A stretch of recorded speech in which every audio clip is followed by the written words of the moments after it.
Dunia sedang mengalami badai panas atau fenomena El Nino. El Nino juga dirasakan hampir di seluruh wilayah Indonesia, termasuk Kabupaten Luwu, Sulawesi Selatan. Akibat kenaikan suhu bumi, bisa menyebabkan kemarau atau kekeringan. Hal itu tentu bisa berdampak pada sektor pertanian. Banyak sawah yang akan mengalami kekeringan karena ketersediaan air yang berkurang. Kadis Pertanian Luwu Jumardin pun angkat bicara terkait fenomena El Nino. Menurutnya, pihaknya sudah melakukan sejumlah langkah antisipatif dalam menghadapi potensi gagal panen yang dirasakan petani padi. Kata Jumardin, saat ini, ia sudah mengajukan pengadaan sumur tanah dangkal kepada Kementerian Pertanian dan pemerintah Provinsi Sulawesi Selatan. Tapi Pak, bagaimana kesiapan Dinas Pertanian Luwu menghadapi El Nino di Luwu ini, bagaimana Pak?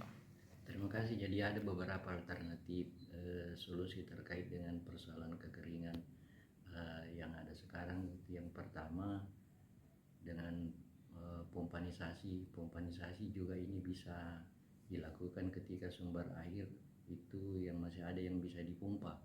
Tapi ketika sudah ada pompanisasi ini tidak terlalu efektif. Yang kedua irigasi air tanah. Apakah itu air tanah dalam atau apakah itu air tanah dangkal yang bisa kita lakukan dengan pengeboran di titik-titik lokasi, apakah itu di sawah, apakah di kebun. Kemudian langkah yang ketiga sebetulnya memotivasi petani untuk ikut asuransi usaha tani padi atau AUTP. Ini untuk mengantisipasi kegagalan usaha tani, apakah itu gagal panen. Ini semua yang perlu kita sampaikan ke petani terkait pengantisipasian masalah kekeringan ekstrim ini.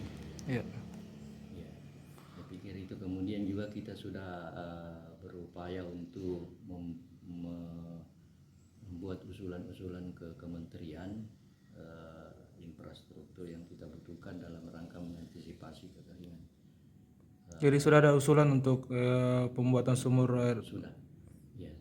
Dan juga kita perkuat koordinasi dengan pemerintah desa, pemerintah kecamatan, langkah-langkah antisipatif ini yang perlu kita lakukan. Jadi kita tetap koordinasi dengan pemerintah desa dan pemerintah kecamatan, bagaimana mendampingi petani mengatasi persoalan kekeringan ini. Kalau di Luwu ada berapa desa Pak yang berpotensi? Sebetulnya hampir semua berpotensi. Kita di Luwu kan ada 227 desa kelurahan. Ya, hampir semua karena persoalan air ini hampir semua desa berpotensi untuk mengalami kekeringan. Cuma kan kita juga lihat kondisi pertanaman.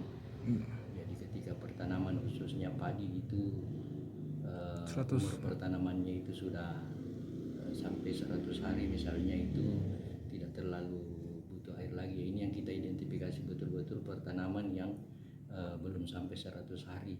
Ini yang kita antisipasi untuk solusinya, berikan solusi terkait dengan ketersediaan sumber air. Kalau bendungan-bendungan yang ada di Luwu ini Pak, bagaimana soal itu debit airnya? Untuk bendungan sebetulnya karena ini domainnya sumber daya air, dalam hal ini Dinas PUPR, ini lebih bagus koordinasi ke sana terkait dengan kondisi bendungan. Karena ada beberapa kita di sini yang terkait dengan daerah aliran sungai, yang salah satunya itu Das Suso yang di Bajo Barat, kemudian Das Suli. Jadi ada termasuk bendungan Lekop ini yang informasinya juga masih dalam proses pengerjaan. Jadi tapi untuk informasi lebih detail bisa kita konfirmasi ke dinas terkait. Tapi Pak, bagaimana kesiapan Dinas Pertanian Luwu menghadapi El Nino di Luwu ini, bagaimana Pak? Terima kasih. Jadi ada beberapa alternatif solusi terkait dengan persoalan kekeringan yang ada sekarang. Yang pertama dengan pompanisasi. Pompanisasi juga ini bisa dilakukan ketika sumber air itu yang masih ada yang bisa dipompa. Tapi ketika sudah ada pompanisasi ini tidak terlalu efektif. Yang kedua, irigasi air tanah, apakah itu air tanah dalam atau apakah itu air tanah dangkal yang bisa kita lakukan dengan pengeboran di titik-titik lokasi, apakah itu di sawah, apakah di kebun. Kemudian langkah yang ketiga sebetulnya memotivasi petani untuk ikut asuransi usaha tani padi atau AUTP. Ini untuk mengantisipasi kegagalan usaha tani, apakah itu gagal panen. Ini semua yang perlu kita sampaikan ke petani terkait pengantisipasian masalah kekeringan ekstrim ini. Iya. Ya, saya pikir itu. Kemudian juga kita sudah berupaya untuk membuat usulan-usulan ke kementerian infrastruktur yang kita butuhkan dalam rangka mengantisipasi kekeringan. Jadi sudah ada usulan untuk pembuatan sumur air. Sudah, ya. Dan juga kita perkuat koordinasi dengan pemerintah desa, pemerintah kecamatan, langkah-langkah antisipatif yang perlu kita lakukan. Jadi kita tetap koordinasi dengan pemerintah desa dan pemerintah kecamatan bagaimana mendampingi petani mengatasi persoalan kekeringan ini. Kalau di Luwu ada berapa desa Pak yang berpotensi? Sebetulnya hampir semua berpotensi. Kita di Luwu kan ada 227 desa kelurahan. Iya. Ya, hampir semua karena persoalan air ini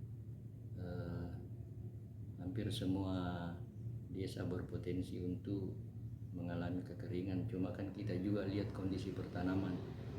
Jadi ketika pertanaman khususnya padi itu umur pertanamannya itu sudah sampai 100 hari misalnya, itu tidak terlalu butuh air lagi. Ini yang kita identifikasi betul-betul pertanaman yang belum sampai 100 hari. Ini yang kita antisipasi untuk solusinya, berikan solusi terkait dengan ketersediaan sumber air. Kalau bendungan-bendungan yang ada di Luwu ini Pak bagaimana soal itu debit airnya? Untuk bendungan sebetulnya karena ini domainnya sumber daya air, dalam hal ini Dinas PUPR, ini lebih bagus koordinasi ke sana terkait dengan kondisi bendungan. Karena ada beberapa kita di sini yang terkait dengan daerah aliran sungai, yang salah satunya itu Das Suso yang di Bajo Barat, kemudian Das Suli. Jadi ada termasuk bendungan Lekop ini yang informasinya juga masih dalam proses pengerjaan. Jadi tapi untuk informasi lebih detail bisa kita konfirmasi ke dinas terkait.